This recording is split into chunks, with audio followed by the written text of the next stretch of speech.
시청자 여러분 안녕하십니까? VOA 뉴스투데이 시작합니다.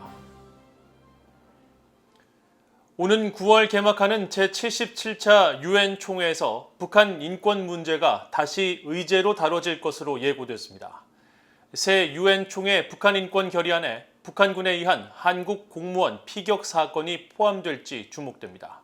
첫 소식 함지하 기자의 보도입니다. 유엔 사무국이 오는 9월 제77차 유엔 총회 개막에 앞서 공개한 예비 의제 목록입니다. 이 목록에서 유엔 총회는 제77차 회기에서 북한의 인권 상황에 대한 조사를 계속해 나가기로 결정했으며, 이런 관점에서 유엔 사무총장이 북한의 인권 상황에 대한 포괄적인 보고서를 제출할 것을 요구했다고 밝혔습니다. 이어 북한 인권 특별보고관도 계속 조사 결과와 권고안을 보고할 것과 유엔의 북한인권조사위원회 COI에 대한 후속 보고서를 요구하고, 지난해 12월 본회의에서 채택된 북한인권 결의를 참고 문건으로 첨부했습니다. 이에 따라 77차 유엔 총회는 지난해에 이어 올해도 북한 인권 상황을 논의하고 북한 인권 결의안도 채택할 것으로 예상됩니다. 지난해 북한 인권 결의안에는 북한에 남겨진 한국전쟁 국군 포로와 그 후손들이 겪는 인권 침해 문제가 처음으로 포함돼 북한의 책임이 강조됐는데, 올해 결의안에는 최근 논란이 되고 있는 북한군 총격으로 사망한 한국해양수산부 공무원 사건 내용이 담길지 주목됩니다. 앞서 한국국회 국민의힘의 해양수산부 공무원 피격 사건 진상조사 태스크포스는 오는 9월 유엔 총회를 방문해 이 사건이 북한 인권 결의안에 포함되도록 촉구할 방침이라고 밝힌 바 있습니다. 이런 가운데 유엔 안보리 7월 의장국을 맡은 브라질의 호나우두 코스타 필류 유엔 대사는 지난 1일 기자회견에서 북한의 도발에 대응한 안보리 회의 소집 가능성을 시사했습니다. Evidently, if something happens, as we have been seeing since the beginning of this year, very frequent meetings particularly on North Korea, then evidently we would have to convene a meeting if something warrants it. 필류 대사는 특히 북한이 7차 핵실험을 감행할 경우 어떤 대응에 나설 것이냐는 질문에 예측할 수는 없다면서도 북한이 안보리의 비확산 관련 결의를 위반할 때마다 브라질은 이를 명확히 규탄해왔으며 그런 입장은 분명하다고 밝혔습니다. VOA 뉴스 함지하입니다. 토니 블링컨 미국 국무장관이 오는 7일 인도네시아 발리에서 열리는 주요 20개국 외교장관 회담에 참석해 중국 측 왕이 외교부장과 양자 회담을 벌입니다. 국무부의 네드 프라이스 대변인은 5일 정례 브리핑에서 이 같은 내용을 밝히고, G20 외교장관 회담을 통해 많은 국가들이 러시아의 우크라이나 침공을 규탄하는 것을 보게 될 것이며, 우크라이나 전쟁으로 야기된 에너지와 원자재 가격 상승, 식량 수급 불안정 등이 집중 논의될 것이라고 말했습니다. 한편 이번 G20 주요 20개국 외교장관 회의에는 한국과 일본, 중국, 러시아 등 전체 회원국 외교장관들이 모두 직접 참석하는 것으로 알려졌으며, 이에 따라 나토 정상회의에 미한일 3국 정상회담에 이어 미한일 외교장관 회담이 열릴지도 주목됩니다. 북한은 여전히 7차 핵실험을 준비하고 있으며 IAEA는 북한의 행동을 주시하면서 핵 프로그램 검증 재개를 위한 강화된 준비 태세를 유지하고 있다고 국제원자력기구 IAEA 사무총장이 밝혔습니다. 라파엘 그로시 IAEA 사무총장은 5일 호주 캔버라에 있는 호주 국립대 강연에서 북한 핵 문제를 주요 미해결 사례로 지목하고 하나의 큰 집단적 실패라고 지적했습니다. 이어 지난 2006년 북한의 첫 핵실험 이후 5번의 핵실험이 더 있었고 7차 핵실험 가능성도 제기되고 있다면서 위성 사진을 통해 북한의 핵실험 준비 상황을 확인했으며, 북한은 어떤 경우든 그리 멀지 않은 곳에서 상당한 핵무기를 개발하고 있는 나라라고 말했습니다. 또 북한은 핵무기 능력을 계속 확장해왔으며 조만간 해결될 조짐도 보이지 않는다고 지적하고, IAEA는 국경 밖에서 북한의 행동을 지속적으로 관찰하고 있으며 북한 내부에서 북한 핵 프로그램 검증이 가능해질 경우 다시 필수적인 역할을 할 수 있도록 강화된 준비 태세를 유지하고 있다고 강조했습니다. 미국 하원에서 북한 등 적국의 이른바 회색지대 전술에 대한 미국의 대응을 개선하는 내용의 법안이 추진되고 있습니다. 회색지대 전술은 무력 공격이 아닌 수법으로 피해를 입히는 것을 뜻하는데, 이번 법안은 북한의 핵과 미사일 도발 등 벼랑 끝 전술에 대한 미국 정부의 부처 간 합동 대응 능력을 개선하는 데 도움이 될 것이라는 기대가 나옵니다. 이조은 기자가 보도합니다.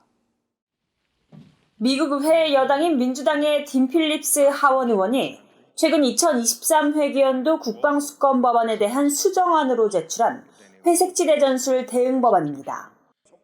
북한을 포함해 러시아, 중국, 이란 등의 회색지대 전술에 대응하기 위한 부처 간 합동 노력에 관한 독립적인 조사와 평가를 요구하면서 관련 전문성을 갖춘 정부 지원으로 운용되는 연구기관과 계약을 맺을 것을 국방장관에게 요구하는 내용입니다.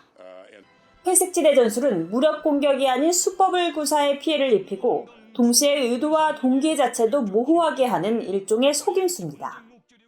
이번에 발의된 법안은 이 같은 북한 등 적국들의 회색지대 전술 대응에 관한 조사와 평가에 회색지대 전술의 명확한 정의와 해당 국가별 위협의 개요를 비롯해 회색지대 전술에 대한 국가별 분석도 포함할 것을 요구했습니다.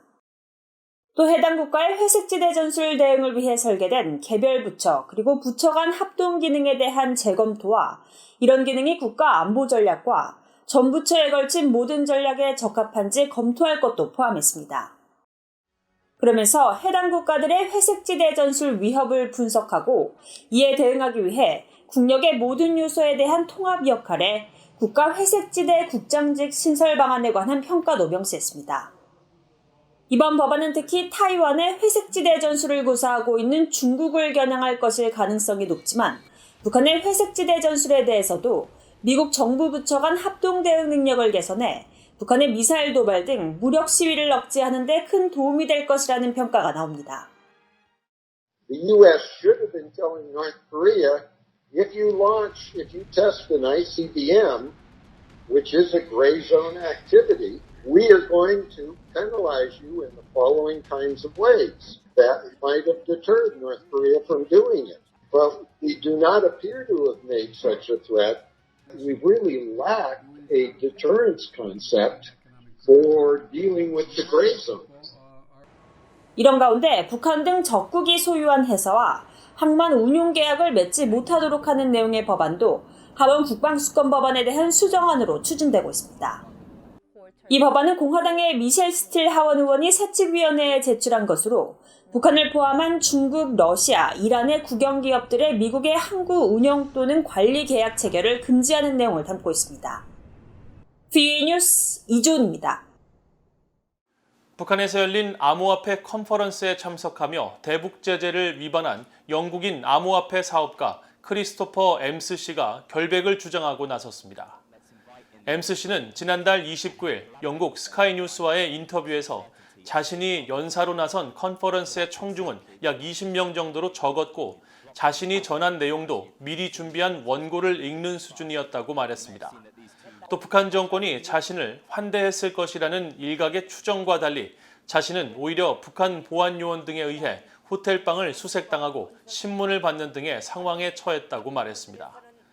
엠스 씨는 2019년 4월 조선 친선협회 회장인 스페인 국적자 알레한드로 카오데 베노스 씨와 함께 평양에서 열린 암호화폐 컨퍼런스를 주관하고 최근 실형을 선고받은 미국인 암호화폐 전문가 버질 그리피스 씨와 함께 북한의 관련 기술을 전수한 혐의로 미국 대배심에 기소된 인물입니다.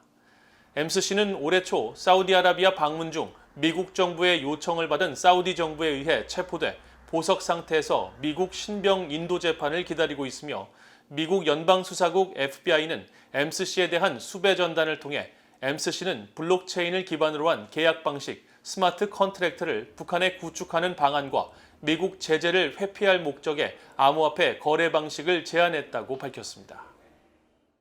북한 당국이 신종 코로나 바이러스 방역을 이유로 국경 봉쇄 조치를 2년 넘게 이어가고 있는 가운데 최근까지 북한에 남아있던 평양 주재 러시아 대사관 직원들 일부가 추가로 철수했습니다.